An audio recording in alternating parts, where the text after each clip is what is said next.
अस्सलामुअलैकुम जी बच्चों, कैसे हो? आज हम पढ़ने जा रहे हैं एक्सरसाइज नंबर। सर, आप खुद एक्सरसाइज कर रहे हैं? हाँ, मैं खुद भी एक्सरसाइज करता हूँ। 6.3 है एक्सरसाइज। इसके अंदर हम जो है फंक्शन एंड पॉलिनोमियल का ये लेक्चर 5 है भाई। इससे पहले हमने 4 लेक्चर दिए हैं, वो अच्छे से हमने कंप्लीट किए। एक बेसिक इंट्रोडक्शन और उसका कंसेप्ट लेके आए हैं। तो यहाँ पे भी आपको एक मजा आने वाला है फंक्शंस के बारे में पढ़ते हुए। इससे पहले आपने फंक्शन वो डब्बे बना के वो सेट देख के करते थे। अब यहाँ पे फंक्शन आप अलजेब्रिक फंक्शन से डील करेंगे। बेसिकली अलजेब्रिक फंक्शन और इसके अलावा भी आपके पास इनके ग्राफ्स देखने हैं। ये ग्राफ इतना इंपॉर्टेंट है, मैं बताऊं, ये फिजिक्स में भी काम आएगा आपका। मैथ तो छोड़ो, फिजिक्स में होता ही काम फिजिक्स के लिए। तो ये पहले पुरानी बुक में नहीं हुआ करता था। हम बच्चों को एफएससी में जो मसला रहता था वो क्या रहता था कि उनको ग्राफ समझ नहीं आते थे। अब ये ग्राफ से डील करके जाएंगे ना, एफएससी उनके लिए अच्छी होगी। ग्राफ वगैरह वहां पे उनको ज्यादा मसला नहीं होगा। तो हम इस ग्राफ को अच्छे से सीखते हैं, आ जाए। सबसे पहले आपके पास अलजेब्रिक फंक्शन, मतलब जैसे आपने अलजेब्रिक फ्रैक्शन पढ़ा था, यहाँ पे दो पोलिनोमियल अगर डिवाइड होते हैं तो हमारे पास कहते थे अलजेब्रिक फंक्शन। लेकिन ये अलग अलग तरह से फंक्शन है। अलजेब्रिक अलजेब्रिक क्या होता है यार? अलजेब्रा से निकला है ना, प्लस माइनस। और यहाँ पे पोलिनोमियल की बात हो, पोलिनोमियल क्या हो? ऐसी एक्सप्रेशन जिसमें वेरिएबल की पावर क्या रहे, वेरिएबल की पावर होल नंबर में हो तो उसे हम क्या कहते थे, या नॉन नेगेटिव नंबर हो तो उसे हम पोलिनोमियल कहते थे। खैर, पोलिनोमियल फंक्शन की भी डेफिनेशन कुछ इस तरह है। फंक्शन में हम एक एक मशीन की तरह है, मान के चले, जिसमें हम इनपुट देते हैं तो आउटपुट हमें मिलता है। तो ये फंक्शन का काम होता है। यानी कि कोई भी जैसे इक्वेशन है, यहाँ पे x की वैल्यू डाले तो एफ ऑफ एक्स की वैल्यू मिल जाए, तो हमारे पास ये फंक्शन बनता है, एक फंक्शन की तरह काम करता है। तो बात किसकी करनी है? Polynomial function. और इसके कुछ टाइप्स डिस्कस करेंगे, जहां जितनी हो सके टाइप्स हम डिस्कस करने वाले हैं, और इसके साथ क्वेश्चंस भी करेंगे। और इस टॉपिक को हम ये नहीं कि हम पूरे एक्सरसाइज को लेके चले, एक अच्छे तरीके से लेके जाना ही जरूरी है। अगर पूरी एक वीडियो बनाओ, इसके अंदर पूरी वीडियो वो खत्म करनी है, वो तो सही नहीं रहेगी। यहाँ पे मैं आप बेसिकली टॉपिक को पढ़ाऊंगा, उसके बाद क्वेश्चंस की तरफ जाएंगे। तो पोलिनोमियल फंक्शन क्या है? सोचो जरा। ऐसा फंक्शन जिसमें ए जीरो मतलब क्या है, ये आप नीचे मैंने लिखा हुआ है। यहाँ A0 है, A1 है, A2 है। A0, A1, A2 ये सब के सब, लास्ट में an-1, an, ये सब के सब क्या है? रियल नंबर्स हैं। रियल नंबर क्या होते हैं? जिनको हम कहते थे रेशनल और इरेशनल, सब रियल नंबर होते हैं। यानी कि ये कोई नंबर होगा, चाहे डिवाइड में हो, चाहे पॉइंट में हो, चाहे रूट के अंदर हो, जो कुछ भी हो, तो ये रियल नंबर्स होंगे। यानी कि ये नंबर्स हैं। यहाँ पे आपको x भी दिखाई पड़ रहा होगा। शुरू में तो x नहीं है, यानी कि a0 के साथ कोई x नहीं है, तो x की पावर 0 होगी यहाँ पे। आगे इसमें x है तो x की पावर 1 दिखाई पड़ रही है आपको। इसमें तो x2 है। यहाँ पे कोई नंबर हो, जैसे 2 है, तो इसके साथ x होता है। क्यों, कैसे होता है कि इसको हम कहते थे कांस्टेंट पोलिनोमियल, क्योंकि यहाँ पे x की पावर 0 रहेगी। इसी तरह जिसके साथ एक्स नहीं होता है, वहां पे भी एक्स होता है, लेकिन इसकी पावर 0 होती है। अब ये पावर 0, किसी की भी पावर 0 को हम 1 लेते हैं, तो इसी तरह ये वापस से 2 आता है, तो हम इसीलिए खाली 2 लिखते हैं, क्योंकि यहाँ पे एक्स तो होता है, एक्स की पावर तो होती है, 0 होती है, लेकिन वो 0 वापस से 1 बनती है, वापस से 2 बनता है, इसलिए हम टू को, एक्स को क्या कर देते हैं? निग्लेक्ट कर लेते हैं। तो यहाँ भी यही काम चल रहा है जी। यही काम चल रहा है कि यहाँ पे हमने इसको क्या किया? निग्लेक्ट किया। यही काम है यहाँ पे, एक्स की पावर 1 है, एक्स की पावर 2 है। इस तरह चलते जाएंगे, चलते चलते चलते चलते एक आखिर में an-1। भाई इस पे ध्यान मत दो, an-1 मतलब लास्ट नंबर से एक कम।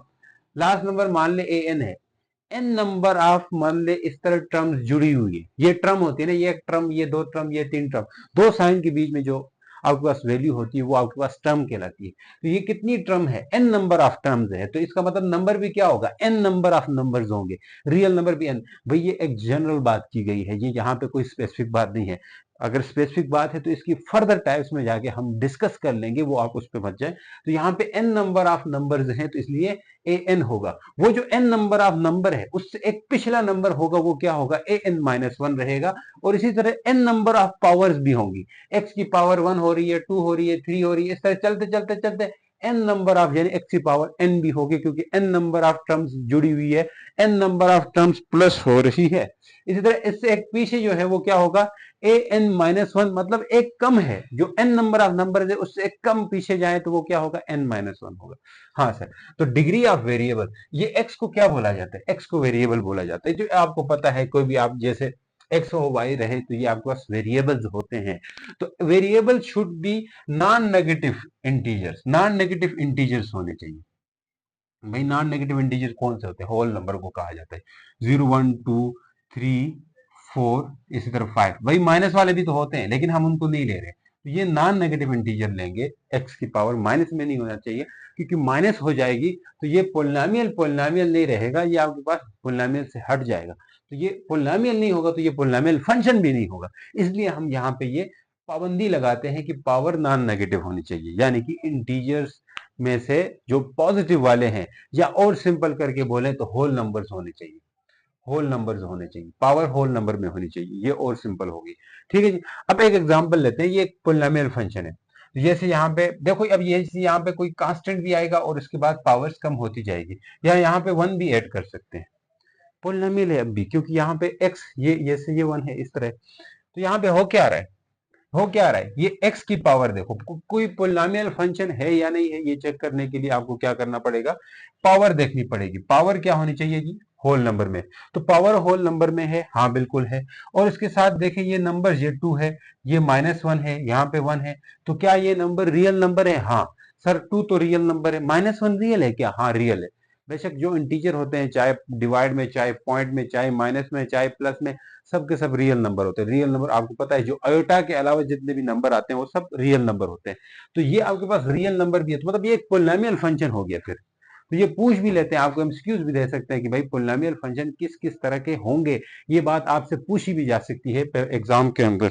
आगे चलो, अब इस एग्जाम्पल में आपको देखें तो ये डिग्री क्या होगी, डिग्री पहले मैं ये नोट पढ़ाता हूं आपको, फिर इसके ऊपर चले जाएंगे, कुछ एक तो मैं आपको बताऊंगा इस तरह के, जो हाईएस्ट एक्सपोनेंट हो, एक्सपोनेंट मतलब जो पावर है किसकी, वेरिएबल की, किसी भी पोलिनोमियल फंक्शन में, क्या मैंने कहा ये पोलिनोमियल फंक्शन है, हाँ है, तो किसी भी पोलिनोमियल फंक्शन में जो हाईएस्ट एक्सपोनेंट होगा, हाईएस्ट एक्सपोनेंट मतलब हाईएस्ट एक्सपोनेंट जो सबसे बड़ी पावर होगी, उसे हम डिग्री ऑफ पोलिनोमियल कहेंगे, उसे हम डिग्री कहेंगे, डिग्री कहेंगे। जैसे मैं यहाँ पे 2x4 प्लस 3x2 प्लस 3 है, तो यहाँ ये पोलिनोमियल फंक्शन है, लेकिन हाईएस्ट वेरिएबल की पावर क्या है, हाईएस्ट वेरिएबल की जो हाईएस्ट पावर है वो 4 है, तो यहाँ पे ये degree of this polynomial function, इस पोलिनोमियल फंक्शन की डिग्री क्या होगी, 4 ही होगी। इसी तरह आपको एमसीक्यूज देके पूछ सकते हैं कि डिग्री ऑफ पोलिनोमियल क्या है, तो आपने तुरंत जल्दी से बता देना है, यही आंसर होगा आपका। नेक्स्ट आ जाओ, the coefficient of highest degree, highest degree, जो हाईएस्ट डिग्री वाली, हाईएस्ट डिग्री जिसकी होगी, हाईएस्ट डिग्री मतलब जो सबसे बड़ी पावर, जैसे ये हाईएस्ट डिग्री का कोफिशिएंट, हाईएस्ट डिग्री जिसकी है उसका कोफिशिएंट आपके पास क्या कहलाता है, उसका कोफिशिएंट आपका कहलाता है लीडिंग कोफिशिएंट।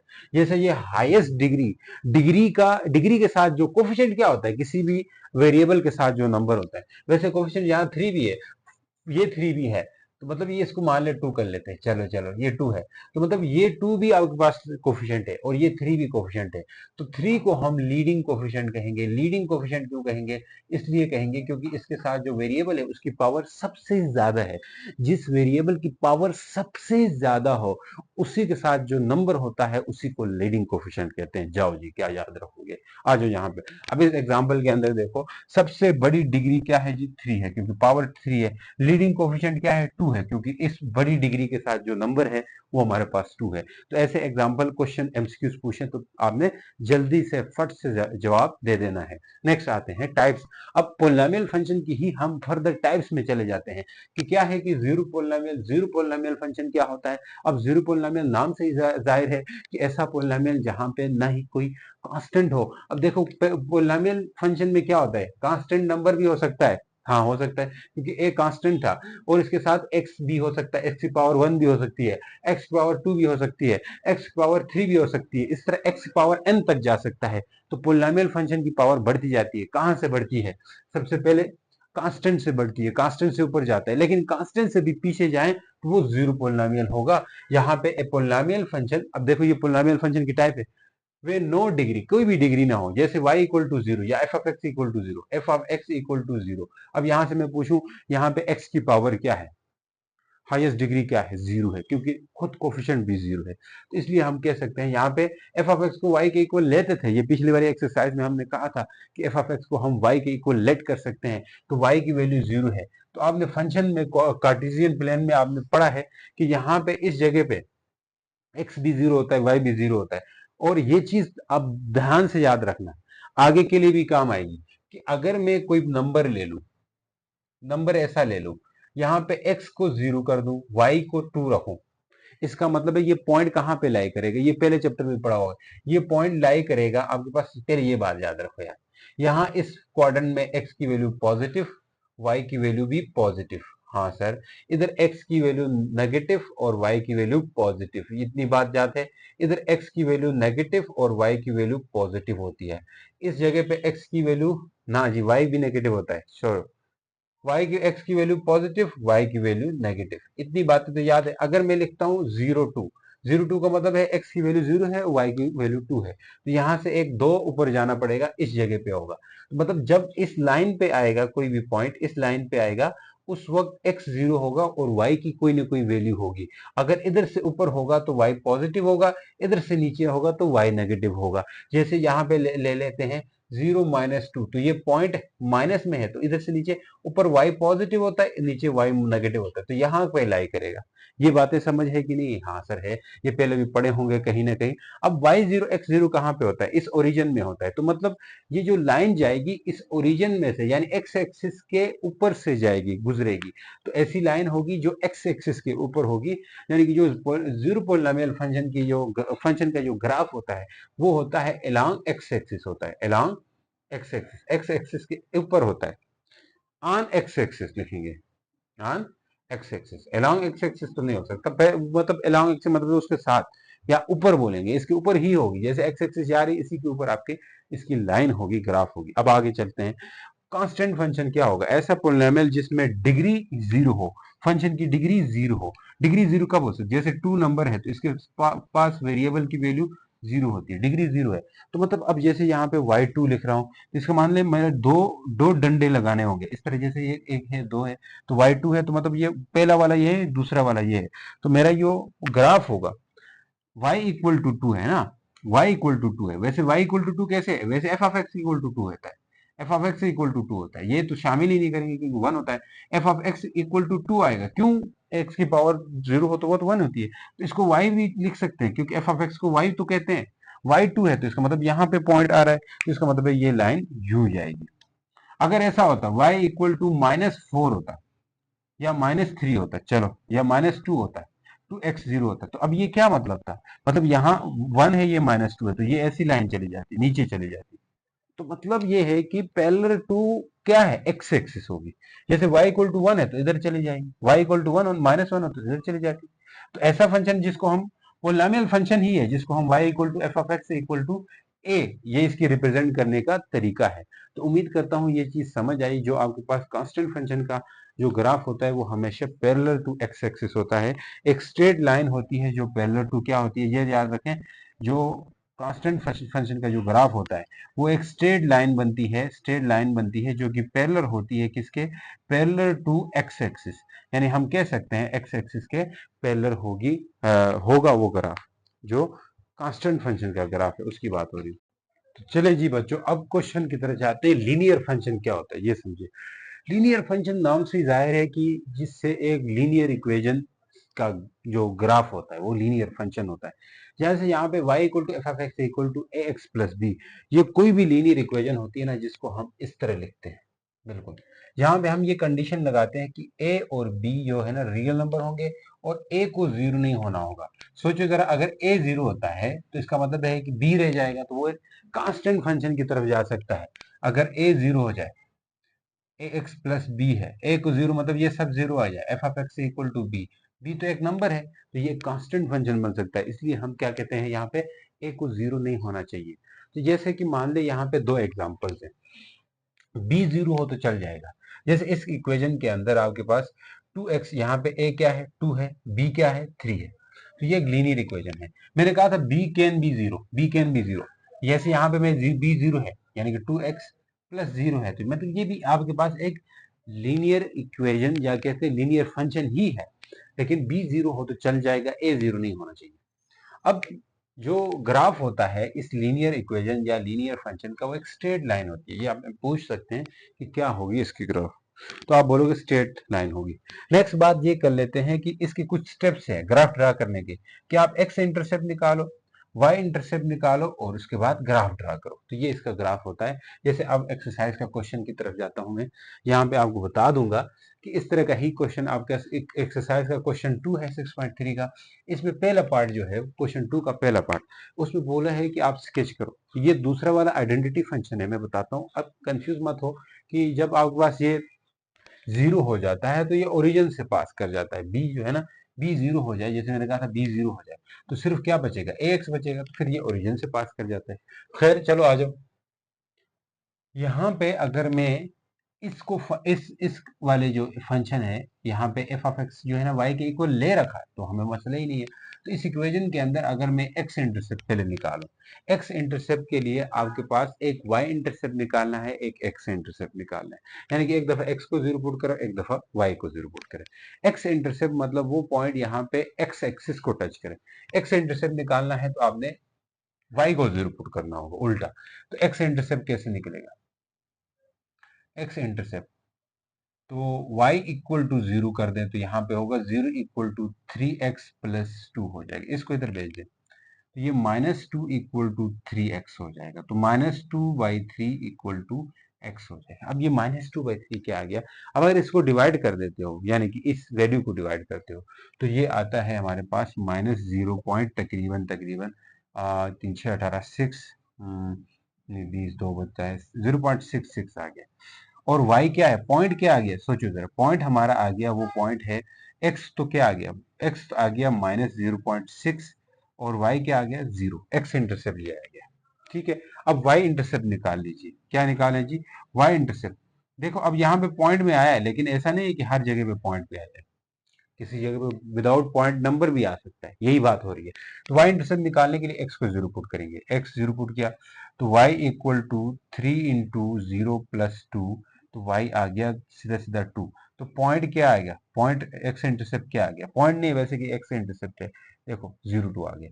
तो आप ग्राफ बना लें, ग्राफ में आपके पास पॉइंट्स होने चाहिए इस तरह के, ग्राफ बना लें। तो ग्राफ ये लें, पॉइंट यहाँ पे ये y होता है, आपके पास ये x होता है, ये नहीं ये माइनस हो जाएगा, सॉरी ये x होता है प्लस x, ये माइनस x होता है, समझ गए, एक तरफ प्लस x है एक तरफ माइनस x। अब जब पॉइंट बनाओ, देखो 1 2 3 4 1 2 3 4 1 2 3 4 1 2 3 4, आपकी मर्जी कहीं पे कम भी डाल सकते हो, 4 4 डाल दिए क्योंकि हमारी वैल्यू जो है ना 2 से ज्यादा नहीं हो रही। ठीक है, अब ये पॉइंट कहाँ पे होगा, मैंने पहले बताया था, ये पॉइंट यहाँ पे, अब देखो गौर करो, क्या क्या गौर करें सर, 0 2 मतलब x 0 है 2 है, तो यहाँ पे ये पॉइंट यहाँ पे आ जाए। ठीक है, पॉइंट यहाँ पे आ गया, यानी कि ये आपके पास एक y इंटरसेप्ट है, तो y की वैल्यू से। अब दूसरे आ जाओ, 0 - 6, देखो -0.6 कितना है, 1 तो नहीं है, 1 से थोड़ा कम, 1 से थोड़ा कम है, मतलब यहाँ पे होगा। और ये पॉइंट क्या था, 0 2 था, और ये पॉइंट क्या था, -0.6 और 0 था। तो अब इन दोनों पॉइंट से गुजरती हुई एक लाइन होगी जो हमारा ग्राफ होगा इस लीनियर फंक्शन का। तो ये ग्राफ ऐसे होगा, ये ग्राफ इस तरह होगा। तो ये ग्राफ क्या है जी, लीनियर है, यानी कि ये लीनियर फंक्शन का ग्राफ है, ये लीनियर फंक्शन का ग्राफ है, समझ गए हो कि नहीं, लीनियर फंक्शन का ग्राफ है। इस तरह का ग्राफ, जो लीनियर फंक्शन का ग्राफ निकालने का तरीका क्या है, एक्स इंटरसेप्ट निकाला, वाई इंटरसेप्ट निकाला और हमने लाइन ड्रा कर दी है, हमारे पास लीनियर फंक्शन। अब यहाँ पे ये हमारे पास y equal to 3x plus 2 वाली इक्वेशन का ग्राफ है। अगर यहाँ पे मैं 2 को 0 कर देता, इसको 0 कर देता, 2 ना होता, सिर्फ y इक्वल टू 3x होता, तब ये ग्राफ ओरिजिन से ही पास कर जाता। हाँ, ओरिजिन से पास करता। तो खैर कैसे ओरिजिन से पास करता है, वो हो जाता है, चेक करते हैं कैसे पास करते थे। ओरिजिन से पास करने वाले ग्राफ को हम आइडेंटिटी फंक्शन बोलते हैं। जैसे function y equal to f of x equal to x बोला है, यह x की वैल्यू, यहाँ पे इन्होंने x कहा है, भाई 2 होती, 3 होता, 3x होता, 4x होता, फिर भी उधर से चला जाता, ओरिजिन से ही जाता। हम चेक करते हैं, आज ओरिजिन से जाता है कि नहीं जाता। तो ओरिजिन से x इक्वल टू जाता है, क्योंकि उसकी वैल्यू वही आती है, जो x होता है वही y भी आती है, वही वैल्यू y की भी होती है, तो ओरिजिन से पास कर जाता है। देखिए हम पहले बुक वाले के हिसाब से चलेंगे, फिर हम अपने मेथड से देखेंगे कि अगर क्या 2x होता फिर भी ओरिजिन से जाता, ये हम चेक करने वाले। तो खैर पहले इसके लिए करो, इसके लिए एक्स इंटरसेप्ट वाई इंटरसेप्ट करने की जरूरत ही नहीं भाई, सीधा सीधा ग्राफ जब आप बनाएंगे ना, पता चल ही जाएगा। देखो x अगर 1 पुट करते हो y क्या आएगा 1, x 2 पुट करते हो y क्या आएगा 2। मतलब x1 y1 क्या होता है, ये क्या चीज है ये? हाँ देख लो क्या चीजें हैं तो देख लो x1 y1 x0 y0 यहाँ पे होगा। अगर x0 होता है y भी 0 आएगा ना, तो यहाँ पे x1 y1 यहाँ पे x माइनस वन y1 यहाँ पे x minus to y minus two, x plus two y plus two, x minus to y minus two. तो ये जो ग्राफ है ये ओरिजिन से ही पास कर रहा है, ये इसका ग्राफ आप इस तरह ड्रा करो। भाई इसको अपने लिए एक टेबल बना लो यार, अगर थोड़ा सा पेपर में अटेम्प्ट करना है तो फिर इस तरह टेबल बनाना होगा एक्स वाई का। x0 y0 x1 y1 x2 y2 x minus one y minus one x minus to y minus two x minus three y minus three, इस तरह का, इस तरह करके बनाओगे। ठीक, थोड़ा अगर उसको स्टाइलिश बनाना है तो अब चलो मैं 2x के लिए या 3x के लिए चेक करता हूँ। अगर 2x होता ये वैल्यू, 2x का मतलब है कि उन्होंने तो 1 बोला है ना, तो उसको आइडेंटिटी बोला है। तो अगर 2x होगा y इक्वल टू 2x, फिर देखते हैं। तो इस तरह एक टेबल बना लो फिर से x और y का। ये x है ये y है। x अगर 1 रखते हो y 2 आता है, x अगर 3 रखते हो ना, x 2 रखते हो y 4 हो जाएगा, x माइनस 1 रखते हो x 0 रखते हो, चलो चेक चेक करो, x 0 रखते हो y भी 0 आएगा, मतलब ओरिजिन से जा रहा है। x माइनस 1 रखोगे y माइनस 2 आएगा, x माइनस 2 रखोगे y माइनस 4 आएगा, ये भी ओरिजिन से ही जा रहा है। देख लो मैंने कहा था ये भी ओरिजिन से ही जा रहा है। बस शर्त क्या है, बी को 0 होना होगा, फिर ओरिजिन से जाएगा ही जाएगा। चेक करते हैं 1 2 3 4 5 6 1 2 3 4 5 6 1 2 3 4 5 6 7 1 2 3 4 5 6। भाई कहीं पे ज्यादा कहीं पे कम कर सकते हो, कोई मसले वाली बात नहीं। अब चेक करो x0 y0 यहाँ पे, x minus one y minus two, x minus one y minus two यहाँ पे, x minus two y minus four यहाँ पे। देखो यहाँ पे थोड़ा सा इस तरफ, तो ये लाइन यू पास करेगी, ऊपर वाली भी ड्रा कर सकते हो, फिर भी ओरिजिन से ही जा रही है। ठीक है जी, ड्रा करके पॉइंट्स मिला के चेक कर दो जी, ओरिजिन से ही जाएगी। अब हमने एक इंपॉर्टेंट टॉपिक वो है वर्टिकल लाइन टेस्ट।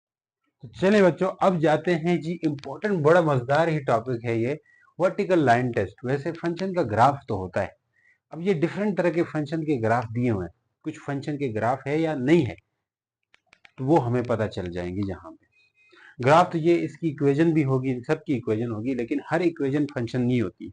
तो उसका आसान तरीका, बेहतरीन तरीका, अगर उस इक्वेशन का ग्राफ दिया हो, चाहे वो इक्वेशन पैराबोला की है चाहे वो इक्वेशन इलिप्स की है, क्या होती है इलिप्स क्या होती है पैराबोला, इस पे मत जाओ। अब यहाँ पे मैं बताऊंगा ये इलिप्स है ये वो है, लेकिन आपने क्या करना है कि सिर्फ और सिर्फ मतलब वो फंक्शन है या नहीं है ये चेक करना है। उसके लिए एक बेहतरीन मेथड है या एक टेस्ट है कह ले, उसके थ्रू हम चेक कर सकते हैं। बस लाइनें ड्रा करनी है सीधी सीधी, और कुछ नहीं करना है।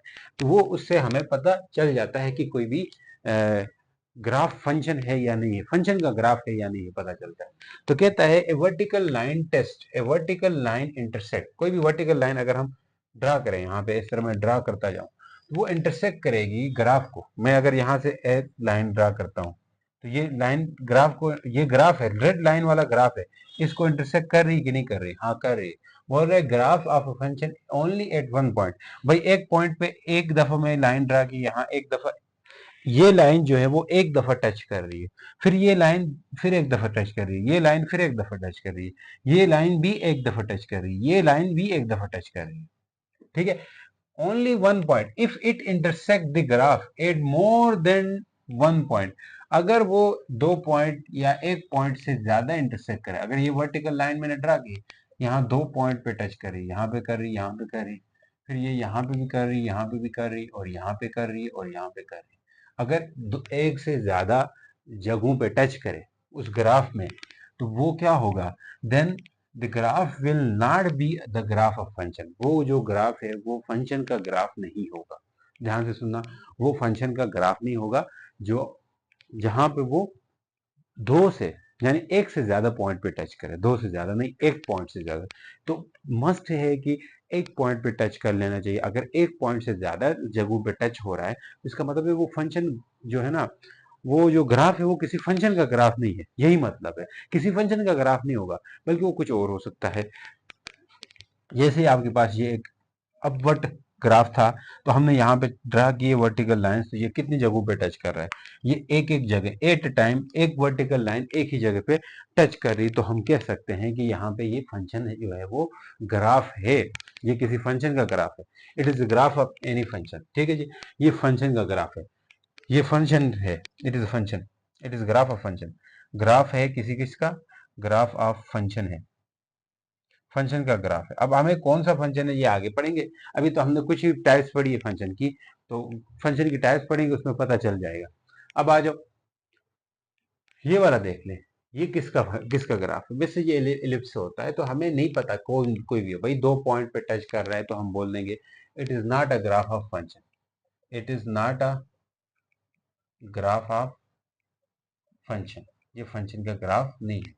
आ जाओ अब इसमें चेक करो, ए टच किया, ए टच किया, ए टच किया, ए टच किया, ए टच किया, एक ही पॉइंट पे टच हो रहा है, ठीक है, तो ये फंक्शन है, ये क्यूबिक फंक्शन होता है, ये क्यूबिक पोलिनोमियल फंक्शन होता है, तो ये ग्राफ ऑफ फंक्शन है, ग्राफ किसका है, ऑफ फंक्शन, फंक्शन का ग्राफ है ये, समझ गए सर। ये तो कुछ जानी पहचानी लगती है, ये तो आपके पास स्ट्रेट लाइन है, लीनियर फंक्शन है, उसके ग्राफ है, अभी हमने देखा था, तो ये लीनियर फंक्शन की लाइन भी है। खैर वर्टिकल लाइन टेस्ट करें आप, एक जगह पे टच हो रहा है भाई, एक जगह पे टच हो रहा है, फिर एक जगह पे टच हो रहा है, एक जगह पे टच हो रहा है, तो मतलब ये क्या है, फंक्शन ऑफ ग्राफ, फंक्शन है ये, फंक्शन ऑफ ग्राफ, फंक्शन है।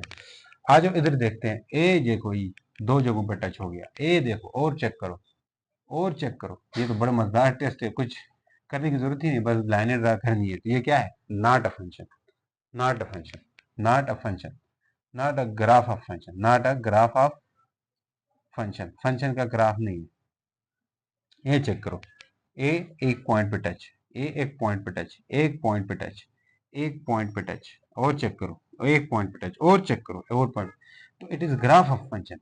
भाई ये एब्सोल्यूट वैल्यू फंक्शन का ग्राफ होता है, ये हम कल पढ़ेंगे नेक्स्ट वाली वीडियो में। It is a graph of function, ये क्या है, ग्राफ है किस चीज का, फंक्शन का, तो इसलिए हम कह सकते हैं it is graph of function. तो इस तरह ये वर्टिकल लाइन टेस्ट की मदद से हम किसी भी फंक्शन का पता कर सकते हैं कि ये फंक्शन का ग्राफ है या नहीं है।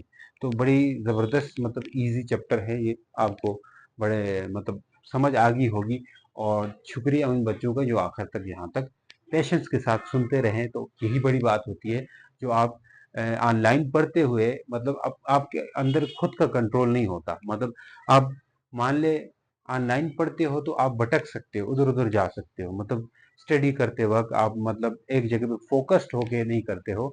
जो बच्चा यहाँ तक आखिर तक एक जगह पे टिका रहे और वो पढ़ता रहे, तो वो बहुत बड़ी बात होती है, उसकी बहुत बड़ी अचीवमेंट कहलाई जाती है, तो वो बच्चा खुद के साथ सिंसियर है।